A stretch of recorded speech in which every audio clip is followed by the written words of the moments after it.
رئيس مباحث اسم شرطة يتنكر في زي بلدي فلاحي ويروح لحد المجرمين لحد مقر إجرامهم، زارعين عشرات الأفدنة من الأفيون والحشيش وسلاح آلي وآلاف قطع الذخيرة وهيصة. تابعوا الحكاية معنا. بسم الله الرحمن الرحيم، عليه نتوكل وبه نستعين. صلوا على النبي الهادي الكريم. مشاهدي الكرام، نحبكم في الله. حلقة جديدة من برنامج الحكاية وما فيها، البرنامج اللي من خلاله بنناقش أخطر الجرائم والقضايا والحوادث الشائكة. تقديم أشرف فاروق. أحداث هذه الحلقة تدور حول استبسال ضباط المباحث. ضابط المباحث ده حاجة جميلة كتير، لأنه بيضحي بنفسه علشان خاطر بقية الناس تعيش. لما تبص وبتدور الحكاية وجرت أحداثها بمركز أبانوب محافظة أسيوط، وبالتحديد جزيرة أولاد سليم بني محمد. دي جزيرة نيلية على النيل أو في وسط النيل.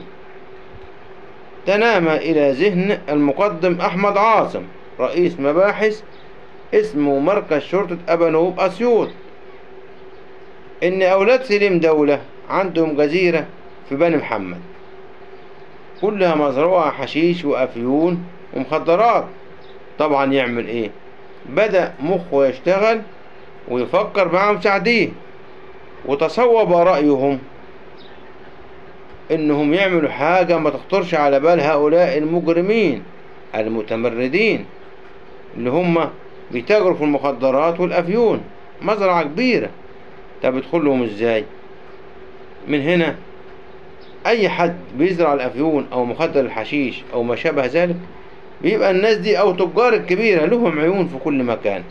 مثلا دي جزيرة أو قرية أو منطقة أو عزبة أو نجع، كل كوبري موقفين واحد. أول ما يشوفوا البكاس واللواري جايين والمصفحة على طول أيوة الحكومة جاية يستخبوا.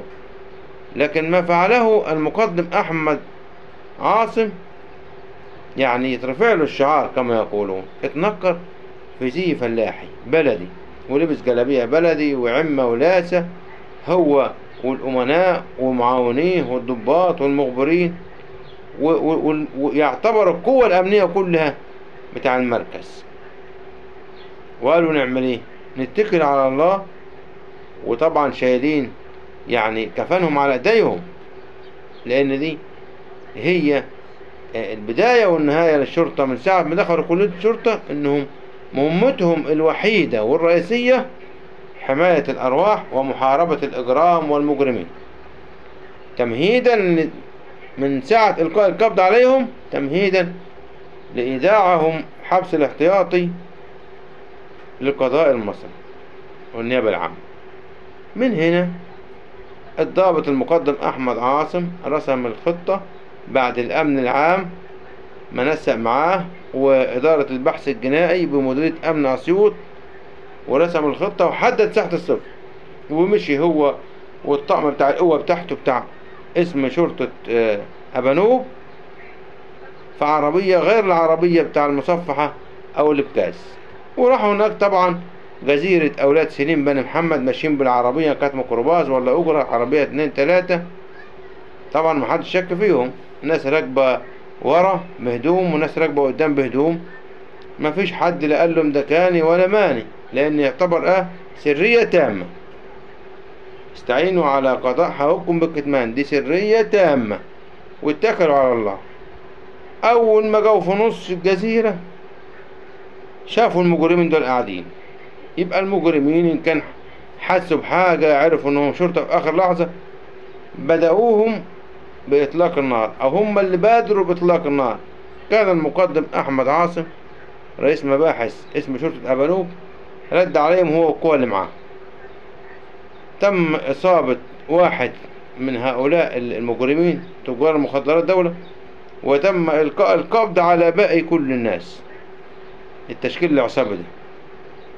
شوفوا بقى الناتج لما تدور الناتج اللي الحملة دي بقيادة المقدم الفاضل أحمد عاصم بالتنسيق مع مديرية أمن أسيوط والبحث الجنائي والقوى المرافقة له، أسفرت عن إيه؟ أسفرت عن ضبط 6.5 طن من مخدر البانجو. حاجة تجين 6.5 طن من مخدر البانجو. وإيه كمان؟ أسفرت هذه الحملة عن ضبط 10 أفدنة أفيون وبانجو، 10 فدادين، يعني 42,000 متر مربع مزروعين كلهم بالأفيون والبانجو. انتم متصورين مدى الجرم، مدى الجرم اللي ارتكبوا هذا التشكيل العصابي، ان هو يتاجر ويزرع مخدرات وافيون في عز الظهر. يفكروا ان مفيش شرطة ولا فيش حكومة، لكن حاشا لله، ده فيه ناس شرفاء بتداهم وبتراقب علشان تنظف هذا الوطن من هذه العصابات المجرمة. طب ولما الافيون والمخدرات والبانجو ينزل، طب ما الناس هتسكر وتخمر ويرتكبوا جرائم ودي يتبهدلوا ودي يموديه، يقول على الدنيا سلام. أسفرت هذه الحملة أيضا عن ضبط 16 بندقية آلية، 51 خزينة، إلى جانب بقى آلاف الطلقات، آلاف الطلقات، ذخيرة بالهبل. أدي التشكيل العصابي دي، التشكيل العصابي دي. طيب القيمة المالية للمخدرات والبانجو والأفيون اللي هو مزروع و6.5 طن بانجو قدرت ب36.5 مليون جنيه مصري. لا إله إلا الله. القصة دي والحادثة دي اللي هي الفريدة من نوعها، طبعا دي حدثت في شهر 2 عام 2024، العام اللي احنا فيه ده، في شهر فبراير، لما تنامى إلى ذهن المقدم أحمد عاصم إن فيه جزيرة بتاع أولاد سليم بني محمد، جزيرة نيلية مزروعة كلها أفيون وبانجو.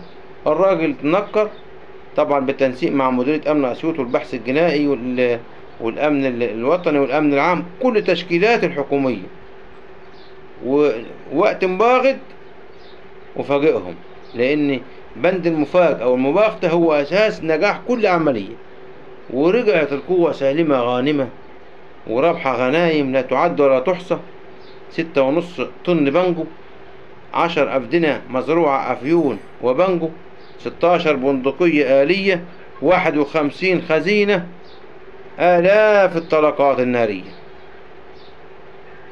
ده تشكيل عصابي كبير جدا، إلى جانب بقى إلقاء القبض على كل الأشخاص المجرمين دولة. تمت مصادرة كل هذه المحتويات والمضبوطات. طبعا الأفدنة دي كلها اعتبرت حالتت، وصادرت المضبوطات اللي فيها بعرضهم على النيابة العامة، احترفوا بكل شيء، ما يعين بين يمين بالله. لكن هنا احنا بنرفع الشعار وندي تحية سلام للمقدم الفاضل أحمد عاصم، رئيس مركز واسم شرطة مباحث أبانوب، لأنه عمل يدرس في الجامعات، اتنكر في زي فلاحي علشان محدش يعرف القوة. لكن لو مشوا بشرطة، لو مشوا عفوا بالعربيات والمصفحات والابكاس بزي الشرطة، كانت عرفوا وانكشفوا، وكان منكم انصاب منهم كتير. لكن القوى الأمنية كلها رجعت سالمة غانمة. يا ريت كل ضباط المباحث يعملوا هذا الأمر ويشتغلوا على هذا النهج، ولما يعرفوا انه فيه مجرمين او تشكيلات عصابية او قتالين قتلة او حرامية، يتنكروا بزي فلاحي زي الناس العامة، وينزلوا يجيبوهم علشان ما ينصبش منهم حد، وينظفوا البلد من تلك هذه الاشكال، ينظفوا البلد من المجرمين كلهم، سواء تجار مخدرات او حرامية او قتالين قتلة او مسجلين خطر، ويردوهم في السجون، يرموهم في السجون عشان ياخدوا جزائهم، البلد تنضف والناس تمشي في امن وامان. يعني بعد ما تصلوا على رسول الله وتشتركوا معانا على قناة الإعلامي أشرف فلو على اليوتيوب، وتفعلوا الجرس علشان يصلكم إشعار الحلقة فور نشرها، يا ريت كل اللي يشوف الفيديو دي يشكر هذا الضابط المقدام المقدم أحمد عاصم على ما فعله، وعرض نفسه هو والقوة بتاعته الخطر، لكن بفضل من الله عين الله حرستهم في السماء وفي الأرض، ورجعوا سالمين غانمين. دمتم في أمان الله.